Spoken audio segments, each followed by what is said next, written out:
So we're gonna ask, and you could each answer. Okay. Is this too loud for the mic? It's fine. Hey, ASMR. you want the Swedish fish? ASMR. No one likes Swedish fish. I like them. candle to me. I like to eat candles.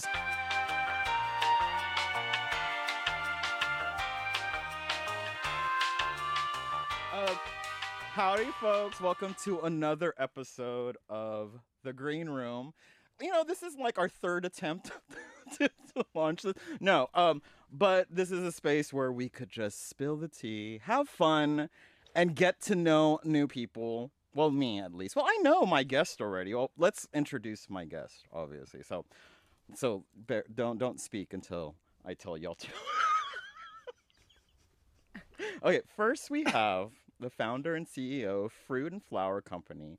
She bud tends and is a wellness consultant at Cornerstone Wellness, which was voted best dispensary in SoCal 3 times, and she is a pro in the food and restaurant industry and has worked with well-known chefs, restaurants, hospitality, and cannabis brands, and has worked with clients like La Ganja, Estranja, Cypress Hill, and Tommy Chong. And she is one half of the Mogu Magu host team. Please welcome Christina Wong. Hello. Thank you for having me. I don't know.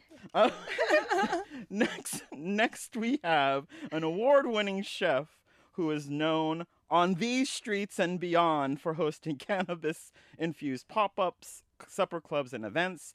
She was a Beat Bobby Flay finalist. We'll talk about that. A Chop 420 winner, and is the founder of Drizzle Catering. She is also one half of the Mogu Magu host team. Please welcome Wendy Zeng. Yeah, and y'all dressed up for me. We were talking outside earlier how y'all dressed up for me, and I appreciate that. Y'all didn't have to. You could have come in sweats. I kind of came in sweats. I usually live in daytime pajamas, and I was so tempted to just throw on a hoodie, and I was like, no, Dino's too fabulous. I have to put on, I have to try a little harder. But it's raining. It's raining outside, y'all. But I just want you to know that that's our opinion of you. Oh my God, Yeah, really? that you're so fabulous. That Am I that fabulous? I think I'm up just for a you. messy ass bitch, to be honest.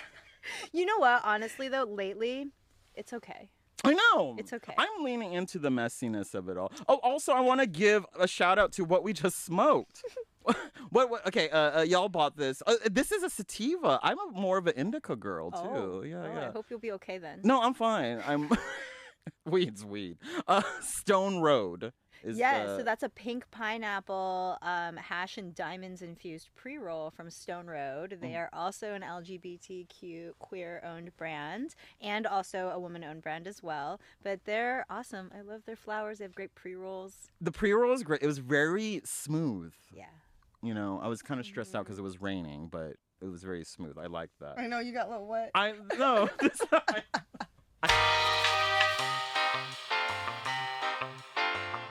You know, when was your first weed experience, or the first kind of time you really, there's the first time and then there's kind of your real first time, you know what I mean? But what was your experience with weed, and what kind of jump started all of this for you? Oh my gosh, this is so funny because we recently told each other this story of our first time, and there's some overlaps. Mm-hmm. The overlap is Q boys. Okay. So when boys were smoking weed and you're all, I want to as well. I mean, one boy in particular. So there's this guy in high school. He was called the Muffin Man because he would bring wheat muffins to, so not only did he smoke weed, but he can bake, and he gets you baked. He's so cute, but in that quiet, because I met him in art class, so he's that kind. Yeah, such beautiful blue eyes, and so we hung out together, and he smoked me out for the first time. And I was really, really high. And when he dropped me off, I just went for it. I kissed him. Yeah. And now y'all are married. No. Do you know where he is now? Yeah, back in Memphis. Oh, you're from Memphis. Yeah. Okay, well. Yeah, that's why my barbecue's so good. Yeah. Muffin Man. Well, Muffin Man, if you're out there, do you want to disclose his name, or I could just make up a name. Why don't you Chad. make up a name? You see me with a Chad? I don't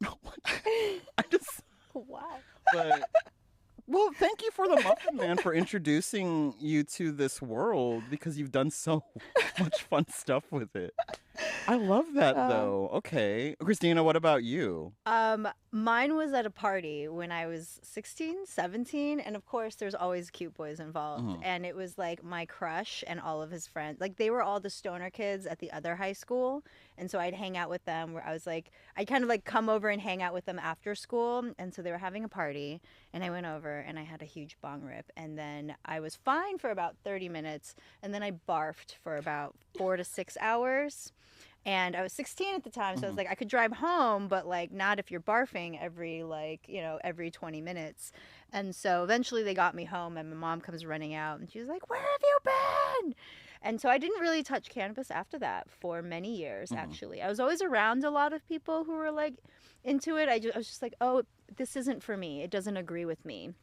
Because I just had that one bad experience, and it really so my real experience that got me started into doing this to feel safe and comfortable and have safe access was when I worked at a company called Pop and Barkley. They do the topicals that people know, and my first month on the job they flew me out to Humboldt, and I got to go visit like an outdoor sun-grown cannabis farm grown by like this woman farmer, and I literally trees. I didn't know cannabis like this could exist. It was like my mind was blown, and you could just see these huge trees of cannabis, and this was like right around August, September, so it was like right before the harvest. And that changed everything for me because I knew where it was being grown. I was taught moderation. Just have a little bit. Don't have a giant 6-foot roar bong, to your head when you're 16. So that really changed my perception and outlook on it. Like, how big were like literal trees? Because we're so used to seeing them, just like those like bushes and like these, They're farms. like 8 feet tall. Really, I've like, never known in that those weed trees could grow. Yeah, I've grown a 10 feet tall tree. I mean, it was a bitch to trim, and I will never do that again. But, like, because we're so used to hiding it, because of prohibition, cannabis had to be hidden. So people got real sophisticated growing it indoors for so long that we just started associating with it growing with lights, But the best grow light is the sun. So now with legalization, it's something that's really important to us is to shift some of the focus onto sun grown. The way we think about our food, in California and LA, everyone loves their Erewhon, their farmers market, but that's how like they should be thinking about their weed too. Like, how do you get quality, sun grown, no pesticide, regenerative? We should also be thinking about land stewardship, and so this plan magically opens up all of these conversations because it's still such a big part of conscious consumption. And like in Northern California, in the Emerald Triangle, and Mendocino, and Humboldt, and Sonoma, like they're growing some of the best weed in the world. This is like generations, like legacy of people who know how to do this as an art, and they're dying. There's not a lot of it, and it's hard to find even here in Los Angeles, but it's because people aren't seeking it out. They're not asking for it. Instead, we're buying like hype cannabis and this beautiful art of like how something's grown naturally outside is being lost. And like, so I was so lucky that my first experience, like my first real adult experience, was in this unimaginably beautiful place. Like I was running up and down like fields of weed, like like it was Little House on the Prairie. But with weed. in the mountains. Yeah. Yeah, I don't even know how else to describe it. Like it's just you're surrounded, and it smells amazing, and it's like sticky, and it's just like I was like, am I in a dream? That's magical. Like this feels like I'm in a fever dream.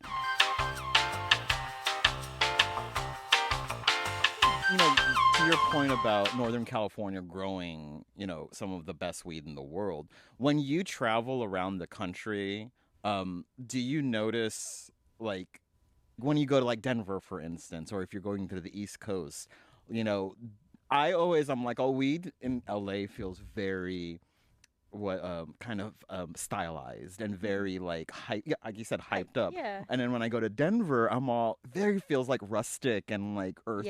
Yeah. And then East Coast, I'm all, I don't like I don't like theirs. Sorry. They're too stressed. They're too stressed, so they're weed stressed too. The right ones on the East Coast. But like, do you notice when you travel or when like regional weed, how does that differ for y'all? Do y'all even notice it? Yes. Yeah. Yes, I feel like, a lot of the conversation we've been having, right? It's about this art and this craft. And, we say LA, we care about designer weed, we don't care about craft weed, And so what Christina's been talking about is this craft, this art and also the land and the people. I feel like that's the three elements you need to have. So you need to have the right terroir and the right conditions, and Humboldt is so beautiful for that. It's like we country, think white country, but we country. Where people grow great grapes for wine, weed will also grow very well. Oh, that's why Napa, et cetera, et cetera. Sorry. Exactly. And then, your point about Colorado, Denver weed, I hope nobody hates me on this, but I feel like part of it, you need the people. So I'm from Sichuan in China, and we don't have a concept of a foodie because everybody is one, like we people either cook well or eat well or really competitively opinionated about like their food, like, oh no, my hot pot place is the best. No, my hot pot place is the best, or like this pepper from this region, this mountain, or this tea. So we have been kind of steeped in this Sichuan culture that's all about terroir and all about how things grow at different conditions and elevations and how that affects its flavor profile. And, when you look at the way that humble farmers and these places are growing, that's the conversation they're having too. But I think the other side of the people is you have a more discerning taste, I think, in LA than Colorado. Oh, yeah. So you need the people to, because that's why Sichuan food is so good, because the people are picky. Word. I know what you're trying to say. It's like, but someone's gonna take offense. Y'all, it's all done with love. But in Northern California, it's the same thing with food, right? Like, for me, really. My mind-boggling moment was when I was walking this farm and they were explaining to me, and so because I came from the food world, I worked with chefs, so I know this farm-to-table world well. And food was the same way. You had French Laundry. You have help me out. I'm blanking because I'm high. Like Chez Panisse. Chez Panisse. Chez Panisse, right? Like, you have this group of people who really shepherded this farm-to-table movement of food because they cared about the quality of what they were eating. And then then it became very high level and very expensive. And then it became very like fine casual, more accessible.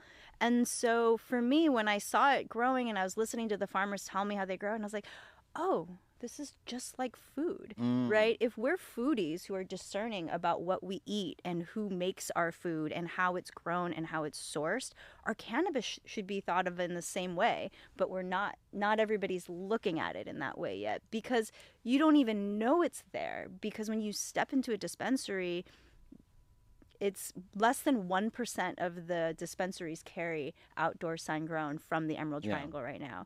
In LA. Isn't that crazy? No, in California. In California, wow. period? All of dispensaries. Wow. Where do those mostly sell? Like, where? A lot in Northern California because, again, right, they are used to having access to this because that's where it was grown. So I think there's a lot more discernment there. But there's also a handful of dispensaries, like here in Los Angeles. It's Cornerstone Wellness. They've been around for 18 years. They've been doing this for a long time, and they've been supporting sun-grown, regenerative craft farms since the very beginning. The Woods in West Hollywood definitely has a good section dedicated to it. Herba. Green Goddess Collective, and I think Higher Path in Sherman Oaks has a few. But otherwise, like, that's kind of it. There's High Seas in Costa Mesa.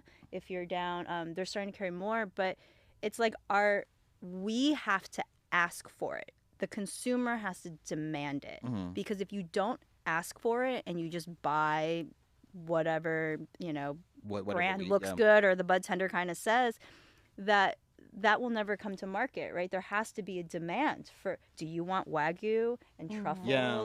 The $20 Erewhon strawberry. I think people have to even know that this is possible and it exists and why it's a better product. Do you think that, like, with the legalization and like all these kind of dispensaries just opening up, like, you know, willy nilly, you know, great, but like, how do you? Well, let me rephrase it. What I was gonna say, like, do you think the similar thing could happen with like what happened with tobacco, like, you know, or did even people like put much, you know, of that kind of prestige on tobacco like they do on something like cannabis? Or do you think there's a danger there that it could become like I mean, I think. Marlboro country with? Oh, Yeah, absolutely. yeah. It's pharmaceutical. Right now, it's definitely, it's a lot. Right now, what drives the market when you walk into a dispensary is high THC and low prices. Mhm. You have people who just, because you want value, right? You're like, I want to get as high as I possibly can. I want to spend the least amount of money on it. And if you don't know anything else about how to discern cannabis and there's no other labeling on the package, the only thing you can go on is percent. Right? So Yeah. people's like, okay, well, this has, you know, this one says 24% and this one says 35%. Well, obviously, I want the one that's going to be stronger because that's a better value. But that flower might not be better for you. It doesn't mean the high is better. It doesn't mean it was grown better. Just because I think it's upside down, because when you walk into a dispensary, honestly, just because some brand is expensive does not mean that it is a better quality flower, in my personal opinion. I think it's just that is what people are willing to pay for. So it's almost an upside down situation right now where like the outdoor sun grown from these craft farmers are oftentimes half the price. So if you are a value driven cannabis consumer right now, and you want to try and enjoy some of the sun grown, you want to like, you care about the ingredients, you shop organic, try it. It's a great time to try it because the prices are often like $24-$30 for an eighth, like a little jar. Wow. Whereas Most, like yeah, the 50, premium top shelf, 60. exactly. And so, I know you're like, what? And people are buying vape pens. Right? I know everybody's into vapes because it's so easy, it's convenient as well. And they're like, okay, I want the strongest thing I can get. But honestly, like it's not good for you. I mean, that's what happened with Stizzy, you know? They were Oh, so popular because of everything you just said. And then, you know, all that article came out about all the pesticides and all the bad It was an LA practices. Times one, right? Yeah. Like, they did like this thorough. It was a good article. Very good. Yeah. Which is why, you know, now we really want to continue that conversation. If not that, then what? You know, what are the other? And the hard thing is I hear from so many people when they walk into it, like they'll come into Cornerstone, but even when I go into dispensary, it's like, it's kind of the same stuff.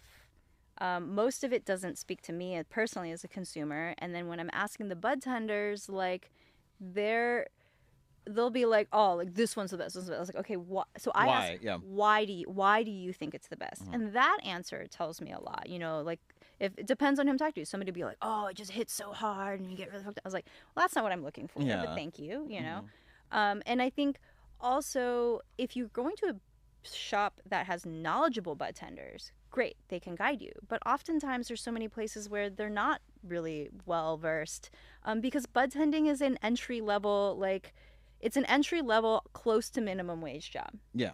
So you're asking a lot from the people who are there, and it's also very new.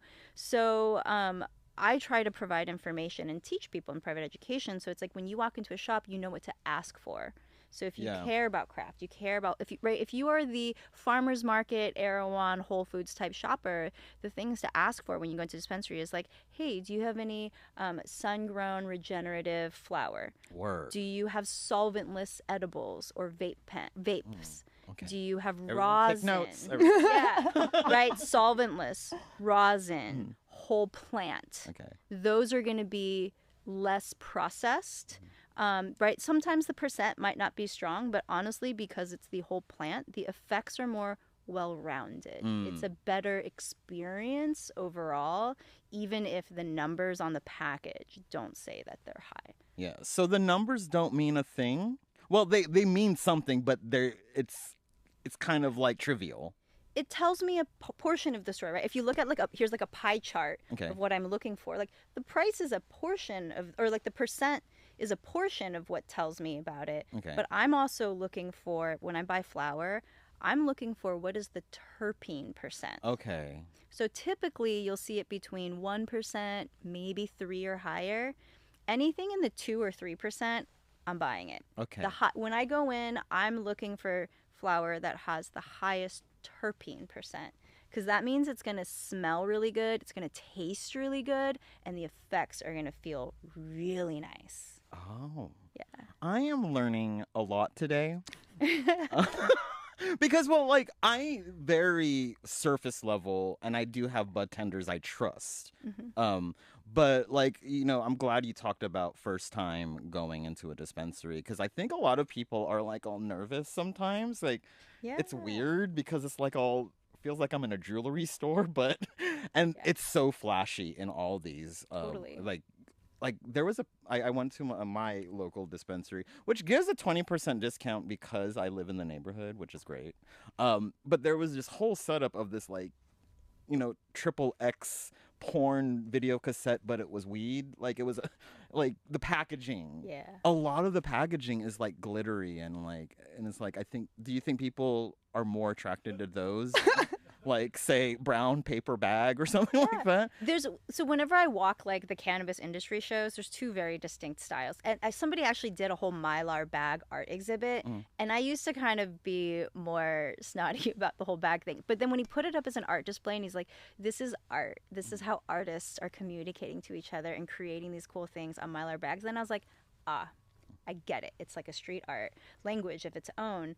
But yeah, a lot of the design and the marketing is geared towards, I mean, young, hype, streetwear. You know, it's what's what sells. But also, like, the craft packaging tells you a story as well. Yeah. And it's reaching a different audience. And I think there's something for everyone. It doesn't mean it's good or bad. It's just I personally like to talk about cannabis like food, because I think more people should think about it that way, because you can make a conscious decision when you have the information.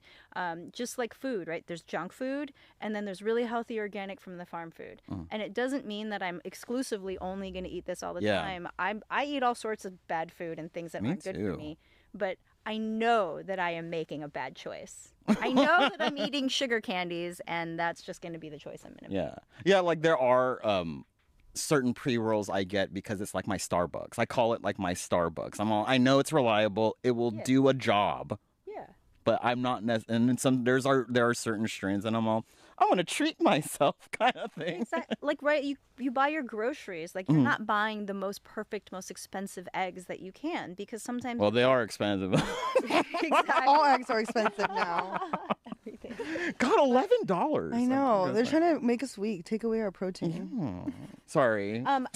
Can you talk about the point? So when I was talking about, like, the terpenes and the flavors and the aromas, it's kind of like the same idea as buying whole spices versus ground spices. Oh, totally. Oh, yeah. Like, how has your kind of role as a chef kind of informed your weed journey? Oh my gosh, completely. You know, kind of going back to what I was saying before, being steeped in, like, Sichuan culture, where we're so obsessed with sourcing and how that influences the different spices and the flavor profile. So I buy and import a lot of my own spices, because even if I'm growing the same thing in my garden, it's not going to produce that kind of outcome. You know, so I grow Sichuan peppercorn, but it's more for show. It's more fun. You're like, oh, look at it's for the gram. It's my art, you know.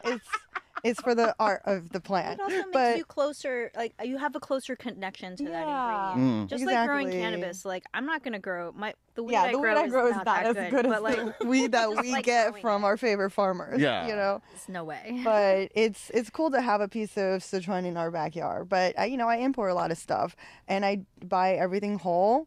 Because the terpenes are just a fancy word for the organic compounds in any food or plant, any kind of organic matter. So the aromatic. The flavonoids, the things that give it flavor and aroma. And so if you think about, like, cleaning products, why are they all lemony flavor? Because limonene it's a terpene, and it's a very, very prevalent in a lot of sativas too. it gives you this like uplifting feeling. So when you're cleaning, you're awake, Yeah. and like when you walk through a pine tree forest, you get like mental clarity because pining is the terpene that gives you mental clarity and calm. Wow. So that's why Christina was saying, she looks at the terpene profile because THC just tells you one thing, right? But these terpene profiles tell you the actual effects that it's going to help amplify. So it's really, really cool to, kind of learn about terpene. But we've been interacting with terpene just eating food and smelling spices and growing herbs forever. And essential oils. Yeah, exactly. So with Sichuan peppercorn, for example, people always think, oh, Sichuan food is just spicy and I can't feel anything and numbs.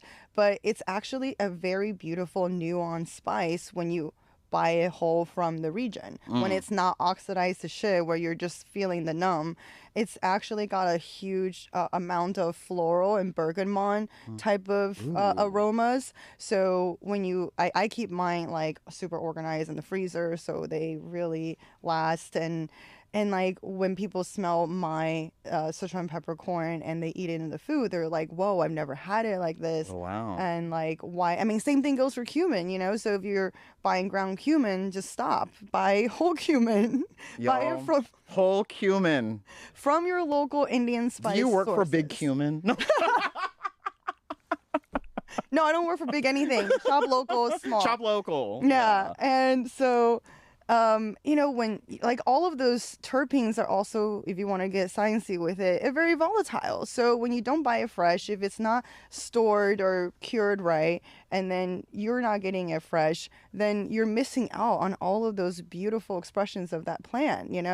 It's like drinking gas station coffee versus your, La Colombe. It's just gonna be different.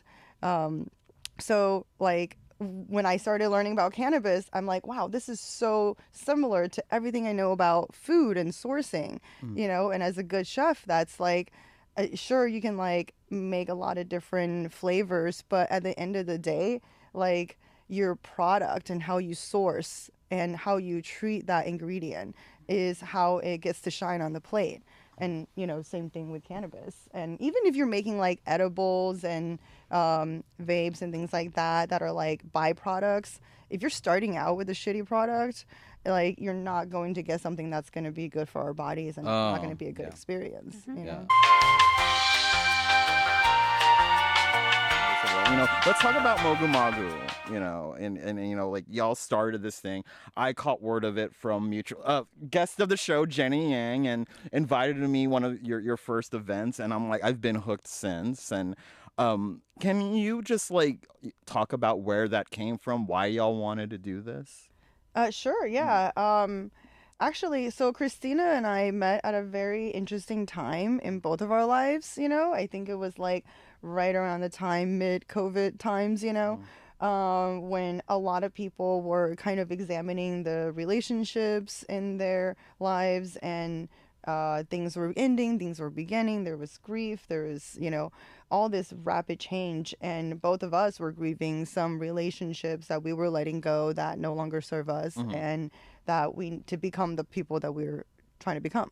And I think in some ways when you meet somebody and you're so aligned and where you are on your journey, and there's so much you need to hear from the universe, and we became that vessel for each other. Because like pretty much the second time we hung out, we actually met at we met in person at the potlucks, at Ophelia's potlucks, which is like another mushroom auntie who we love and does a lot of organizing. But the second time we hung out, we went to her house. We were just gonna smoke and eat, and which we did. And but then I was like crying on her couch, unpacking stuff, and in a really beautiful, awesome way that you want in any genuine friendship. Yeah. And then we were like, okay, how do we, we go to a lot of industry networking events, but like true collaboration and partnerships and networking happens actually through friendships. So how can we build these spaces and platforms where people, sure, they can network and maybe something will come out of it, business relationship, but the more important part was building gatherings that facilitated friendships and people seeing each other. And specifically for us, we started with the AAPI community, which is why it's called Mogu Magu. So Mogu means mushroom in Chinese, and Magu is the hemp Taoist deity. Of longevity, protector of women. So together, Mogu Magu is like your rad mushroom weed aunties. Oh, work. And uncles. And uncles. Non-binary. And what came out of it was, not only just Wendy and I unpacking and healing ourselves, and like the cannabis definitely had a piece of it, just because it unlocked so many things that I hadn't considered before. I was so high all the time, honestly. But consciously consuming, using the cannabis as medicine and having these types of deep conversations with somebody who wanted to have these conversations. And also, Wendy really, like, her perspective makes me think about things in a different way that I haven't considered. And so when we started doing that, we're like, whoa, how do we do this with, like, how do we welcome other people? Like, how do we get more people to do this with us? And so we just started hosting these gatherings and inviting people over to Wendy's house because she was building out this really beautiful, like, farm to table chef outdoor kitchen space. It is gorgeous. It's such a dream to be able to host there because it's so welcoming, it's so freeing. There aren't as many restrictions like there are when we're trying to rent a space.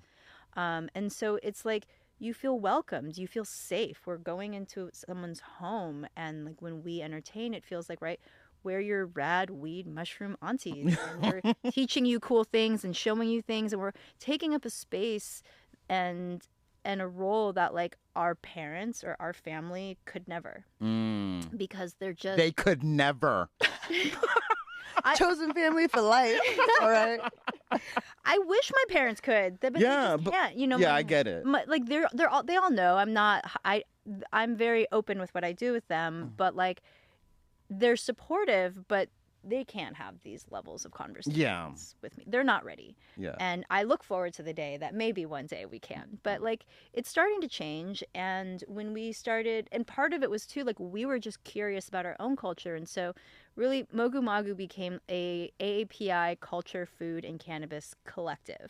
And we co-host it, but also it's more than just us. It's everybody who comes and everyone who participates. And we partner with other people and co-hosts. And at first, it was just us celebrating our holidays that we knew. So mostly East Asian Chinese holidays. It was like, okay, Lunar New Year or Chinese New Year. And then it was Mid-Autumn Moon Festival. And there's a moment where I think I looked up and I was like, oh, shit. Like, I forgot the other A's and the P's and the I's. And how can I do a better job being more inclusive within the diaspora? And so that led us to seek out other friends who could maybe share a piece of their culture. And that created Diwali and Dabs. We did a Southeast Asian rolling party with Meili Tao, who told us about her family's, like, Cambodian refugee experience and, like, running a donut shop here in Southern California. We did. Y'all did a Filipino one. Yeah. Panay party. Oh my God, the Panay party was so much fun. Are so good. I wanted to do a Kamayan, but that hasn't material. We'll get there eventually. Well, I'm down for that. Yeah. What else? We did the mahjong party. You came to that. I was at the mahjong. I won both my games. Hey. Yeah. But I didn't win any money though. Playing Mahjong stoned is hilarious because it's the slowest game of Mahjong ever. And you're like, wait, what happened? Who's next? But Mahjong turn is it? so... I think for a lot, regardless of where you are in the Asian diaspora, it's so different, but the same with each. Like, as soon as when you were a kid and your parents broke out the mahjong set, you knew it was gonna be a late night. Like, the cousins were just gonna play all night. Yeah, you always knew. So when y'all hosted that mahjong one, I was all work. But like, do y'all have other stuff coming up? Because I know y'all have some plans, or hopefully. Yeah. Well, can you talk about them? Yeah. Yeah, of course. I feel like with the evolution of Mogu Magu, we are always reflecting and evolving it on purpose. Like every year we kind of meet up on New Year's Day and say, what do the community need, and so with this year, with everything going on politically and with the fires in LA, it was just so clear to us that we need to build more intimate workshops. We want to bring people together to learn skills together, to think differently about our reliance on capitalistic conveniences. How can we skill share and resource share and build mutual care in a fun way? So we've been thinking a lot about different types of, we just did a dumpling workshop. That was really cool. Because also I don't want anything we do to be exclusive to just people who are in the cannabis industry, or even people who smoke. It's because normalizing cannabis isn't about creating these super 420 friendly spaces. It's literally about normalizing it, where in spaces where there's just social consumption of whatever libations, and some people partake and some people don't. Like if you go to a wedding, not everybody's drinking cocktails and wine, not everybody's participating, but no one's batting an eye on the fact that wine and alcohol is there, So a lot of what we do is actually these cultural gatherings to heal ourselves, to not feel the stigma of it. You don't have to go take a walk with the cousins around the block to sneak that J in. You can just openly smoke these really curated products that we, get sponsored by all these wonderful farmers up in Humboldt. So, it's more about creating that kind of atmosphere and environment and making it inclusive. And so you see that reflected in who's coming to these events. For the dumpling one, it was really cool because it was a lot of the AAPI food girlies, like the entrepreneurs and the people who are really into food. And they're cool with weed, but they're not regular consumers. And then you have all the weed Asian girlies there. And then so they were teaching each other. The food girlies were teaching them how to how to wrap dumplings, how to fold them, and different sauces. Yes, yes. And some of them were like, this is my first joint that I've ever rolled. Oh. And, now they can go to the next party with the confidence. Building bridges. Yeah. Exactly. That's dope. It's kind of like, oh, this is just a cool gathering. It happens to just be weed friendly. That kind of energy. Well, we did another one that was it was blunts and egg rolls. So I wanted to learn how to roll a blunt. So we asked our friends, and then they were like, so, and it's kind of this similar skill set. Yeah, you just don't have to brush it with egg or anything. Yeah, so we did blunts and egg rolls. We also did a Dia de los Muertos event in collaborations with our friends at Latinas in Cannabis to learn about that and some of the overlap. So that was really neat. And so the intersectionality where it's even beyond AAPI has been really fun. But you asked about upcoming events. Yes. Oh. So the upcoming events we have. So we're doing a 420 event on 420? April 19th. Oh. Well, it'll be the night before. Yeah, it's going to be Saturday night. 420's Eve. To celebrate. Yes, 420's Eve. Yes. But it's going to be it's called Bad Asians. Oh. A comedy and tasting show, 420 edition, with special guest Jenny Yang. Former Green Room guest. On 419, on All Hallows Eve. I mean... on the highest of holidays. Eve. Did you know my birthday's on April 18th? Oh, really? Yes. So you have to come. We'll give you a birthday shout out. I'm excited. Yeah. So 419. Yeah. Well, so all the Asian stoners out there, this one's for you. If you felt like you were the rebellious kid, you're the black sheep of your family. That's all of us. This show is for you. This is for us. This is for us. It's not for you, Dad. You know what? If you want to bring your dad. It's not. Sorry, Dad.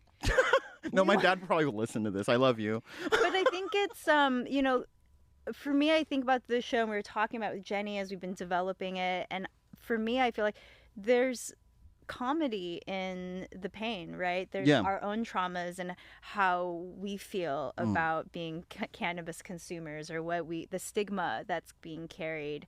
And hosting this is a way of laughing through that pain and knowing that you're not alone and you're not the bad kid, and that actually we're doing all right. Yeah, we're better than the other kids. No, I mean it's kind of true, to be in this space and to be interested and public in this space, it takes a certain kind of personality. You have to kind of take risks. You have to kind of think non-binarily about things. You're kind of in the gray area. I mean, you're doing it before there's a blueprint of how to do it, and that's what a lot of how legislation is working too, is like, you got to kind of show them how it should be done before they know that that's the responsible way to pass it into legislation too. Wow.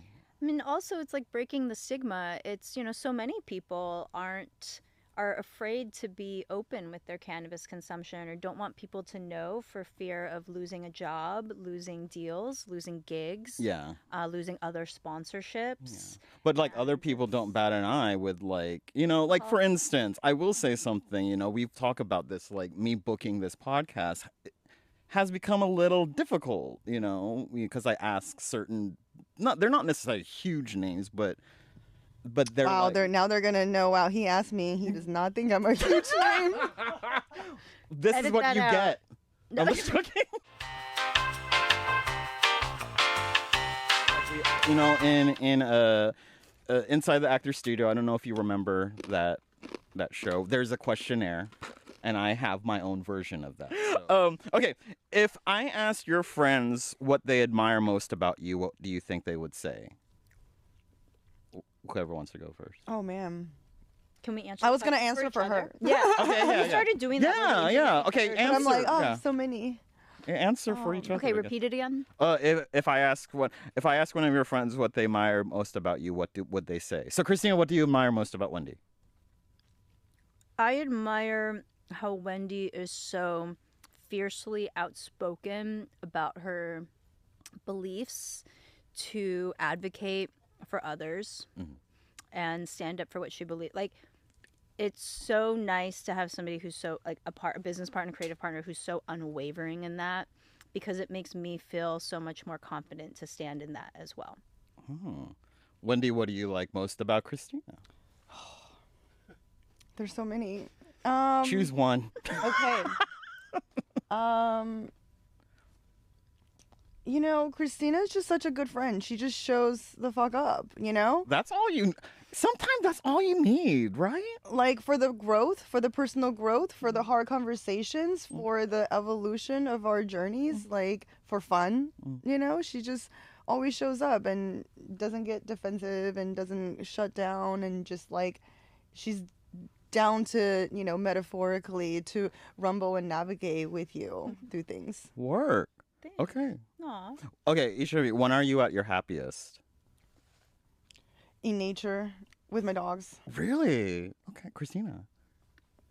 When I'm high as fuck, just creating. Ooh. Honestly, like, afternoons, late nights, just like when I can just really, when I'm able to give myself the permission and space and feel uncluttered, and I'm able just to be so high, whether it's like a writing project, photo editing, videos, baking, whatever it is. I think there's such a joy and passion of just having unbridled creativity. Unbridled. That you see. Unbridled creativity. Like, when are you at your lowest? Like now? No, absolutely not. I'm having a great time. I've got sriracha peas. No, but where are you at your lowest? Oh man, in like really toxic colonial masculinities environments and spaces, whether it's like corporate or in certain kitchen spaces, just like spaces that you walk in and you're like, the vibe's off. The vibe's off. You know, it's not a safe space. It's not a, it's you feel it. filled with insecurity, you know? And if you're somebody who is secure, who curates spaces that is like so intentionally thoughtful to be safe and inclusive and different and counterculture, and you walk into these like, you know, very conforming, this is the way you have to be, or you ain't shit, you're not, you know, and you question your worth as soon as you just walk in and like, I don't belong. I hate those places, and I think those places are usually like toxic masculinity, colonial. So basically, any corporation. Yeah. Says the person who worked in corporate. I know. That's Dude, why I I've don't worked wanna... in corporate media. Costco. Oh, I feel like Costco's cool. Costco's cool. You know, They seem like they have not the hot toxic dog place, and you know. pizza deal. Christina, when are you at your lowest?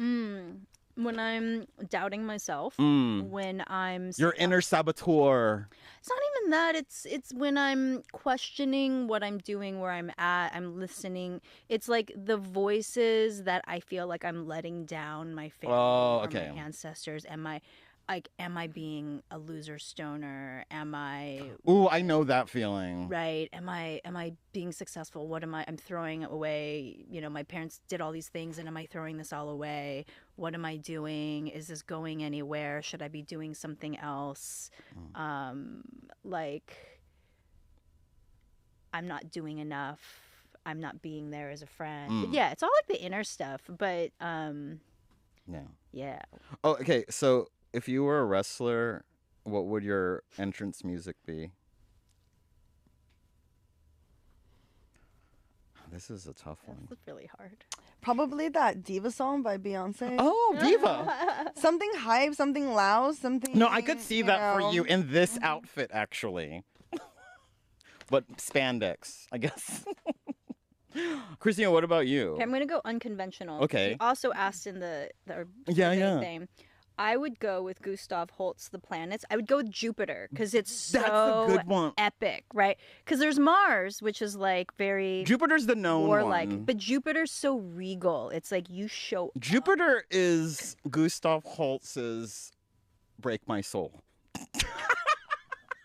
I've become my parents. Growing up, I would be in the car with my parents, and they would only listen to the oldies station and classical music, and I was just like, oh my god, why?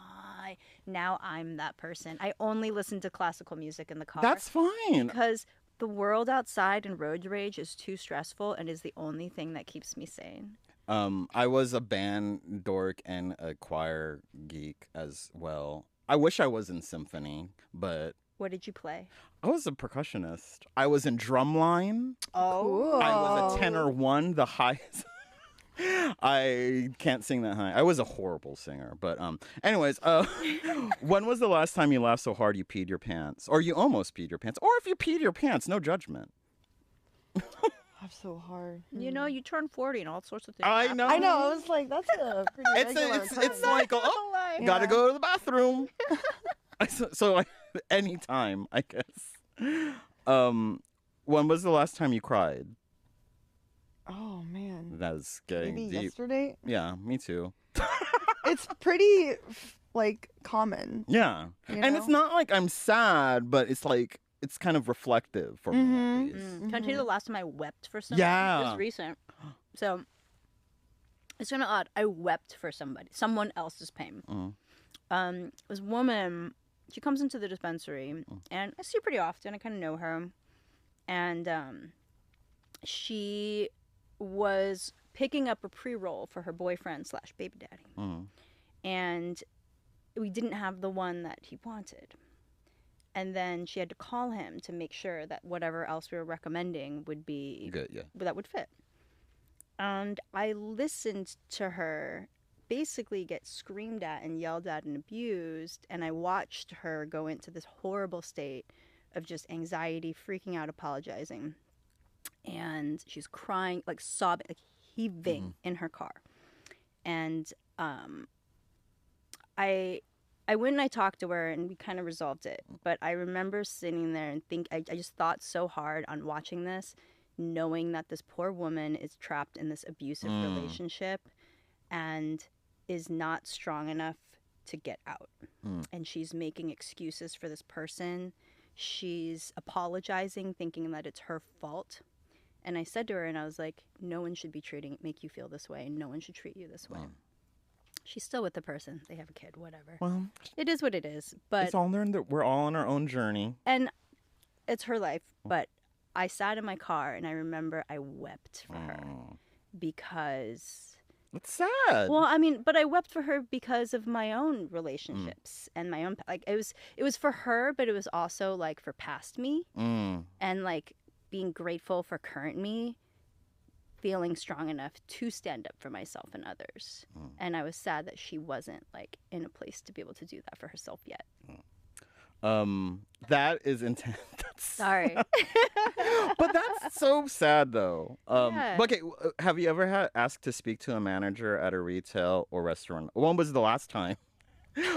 or have you ever at a retail establishment or restaurant? No. No.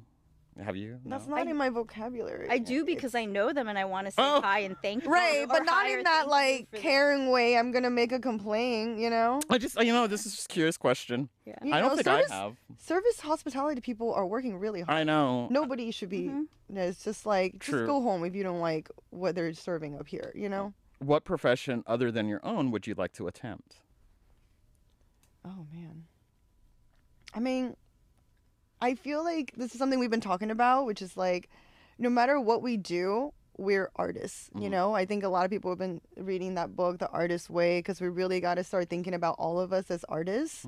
And so even shifting that in my head has kind of changed the activities that I do. So even now, even though I'm mostly cooking and I'm a chef, but we're also artists and creating these gatherings and experiences. Because at the end of the day, our real mission is like changing the narrative, progressing the narrative, you know? And it's like we can do it through our skills of writing, cooking, or whatever, hosting, whatever it is. But all of us are artists and we can, see ourselves that way. It's like we can see how our art and whatever we do, the way we live, can change fundamentally how we as a society live and where we're going. I think like as an artist or somebody who's like, we could try anything and I feel so free to do that. But I think there's certain careers that require additional schooling and training. Like for me, I think there's definitely a version of me in the multiverse that's a veterinarian. Oh. Yeah, you'd be Yeah. a great vet. She's great with animals. Oh. Do you have a dog? I used to have a dog. Oh. I had dogs, I had cats, I used to have chickens, all sorts of things. I'm like Stoner Snow White in my house. It's very cute. If there is one person living or dead that you could be for 24 hours, who would it be? Thought you were gonna say, people always ask this, who would you smoke with? You know? Oh, no. So I had Not an even answer smoke. for that, but now Who I'm I like, wanna be? Be. Wow. Yeah. I don't know. I love being myself. That is the answer. I know, I was like, I don't know. You don't want to be Beyonce? Beyonce would be stressful. Just for 24 hours? I Yeah. think an Oh, hour. I would choose Rihanna over being Beyonce because she's smoking weed. Yeah. You know? Well, Beyonce might be. You never know. That's true. But then the fact that But she's she even hiding it, I don't want to Yeah. do that. I want to do the Rihanna thing. And also, where you're doing Beyonce it in just the seems open. really busy. Like, Yeah. very busy. Yeah. Yeah, she and has no Rihanna's time. always walking out of places with wine glasses and smoking a blunt. Yeah. I'm like, that's the life I want to create for myself. Me too. You already have. I do. Sometimes I walk out of restaurants with my wine glass. This is not offense to Beyonce. Of course we love Beyonce because we don't want the beehive to come after us. I just don't think I have what it takes to be Beyonce me for 24 neither. hours. I can't. It's too stressful. She It's is. too much. The crown is too heavy. I know. I don't she- have the muscle to hold it up. But Rihanna's crown is heavy as well, but it's manageable because we're smoking weed. Okay. And walking out of restaurants with wine with wine glasses. glasses. Have you seen that compilation? Yes. She just likes to do that. I know. She brings her own It's wine a glasses. vibe. Okay. My last question is, what do you like most about me? Oh, man. This is for mine. So many. Oh, Again. no, just one thing. The best feature. What do you like most about Dino? Yeah. Other than we talked about your sense of style, Oh my God, thank you. I try. I think your enthusiastic effervescence is infectious. Really? You should see me at home. I am a lazy motherfucker. There's turn on and turn. You have to rest too. It's Thank okay. you. We have Thank to you. recharge to be our bubbly selves. Thank you. I am effervescent. I put this vescent in effervescent. I love your smirk. My smirk. Does my smirk give I'm up to no good, but I have a heart of gold? Exactly. That's definitely what it's giving. It's very inviting. You know, you're going to have a good time. But it might be a little dangerous, trashy, messy, whorish. But that's what makes it fun. Oh my God, thank you. You just called me a whore. Hey, a fun whore. I called myself fun a whore. whore. I called myself Yeah. a fun whore. Okay, Y'all, do you have anything to plug? I know the Mogu Magu, but anything else? Your socials or any talk? And then I have gifts for you. Ooh, we get presents. Yeah. Wait, when is this podcast? This will air. Actually, it's going to be airing on the weekend. I'm deciding on 4/20 or that week, and on my birthday probably 4/18. Okay, cool. Perfect. So in April, yeah. All right, so I'm thinking like, what else do we have going on after April? The retreat. Oh, Is that too crazy? We're also doing a bee workshop, inside the secret life of bees. Oh, and like a beehive stuff. And a tiny bee concert.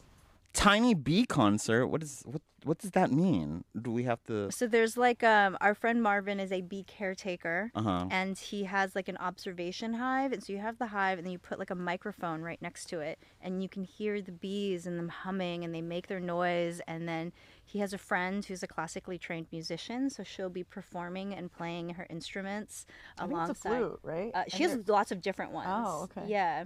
And then we're gonna. But she's dialed sit there into and the you frequency. This is weird. I'm all. No, she has like knowledge of what frequencies that the bees like. So she'll be playing and serenading the bees to get them to kind of do their Smells like thing. bees here, sorry. and like it's gonna be a concert of the bees harmonizing with her. Yeah. And it's just gonna. And May, when is this? Or I think TBD May, June. so, where could they follow y'all? So you can follow us on Instagram. We're at mogumagu.la. Online on our website. If you want to sign up for our email list, that's the best way to get the first invites to our events. It's mogumagu.co. So it's MOGUMAGU.co. There you go. And then your own personal socials if you want to share. I'm at Chef Wendy Z. And I'm at Fruit and Flower, all one word. Okay, so I have a bunch of crap in my house that I love getting rid of. I'm like that auntie that always gives you gifts. So here's some back. So I have this. First off, I have signature diaspora rolling papers for y'all. I think I've always had them. Here's a gift card for Din Tai Fung. I don't know how much is on it. Yes. Yeah. I think it's like $20 or something like that. Yeah. Thank you. Thank you. Almond protein powder. Yes. There you go. And here's some bags to carry shit in if you want. Thank you. Here is a disposable camera from some movie. I don't know. Cute. And then this is fun. A cardboard model kit of something. I wanted the tiger. It's so cute. I want to build it. Yeah. And then a deck of cards. Thank you. Christina, Wendy, thank you for coming on the group. You taught us a lot today. Thank you so much. Do you want to look at the little gift card we gave you? Yeah. Yeah, because we also know about the getting rid of random shit at your house game. Yes. They gave me a gift. So when you come to Mogu Magu event, we do something called lucky draw prizes.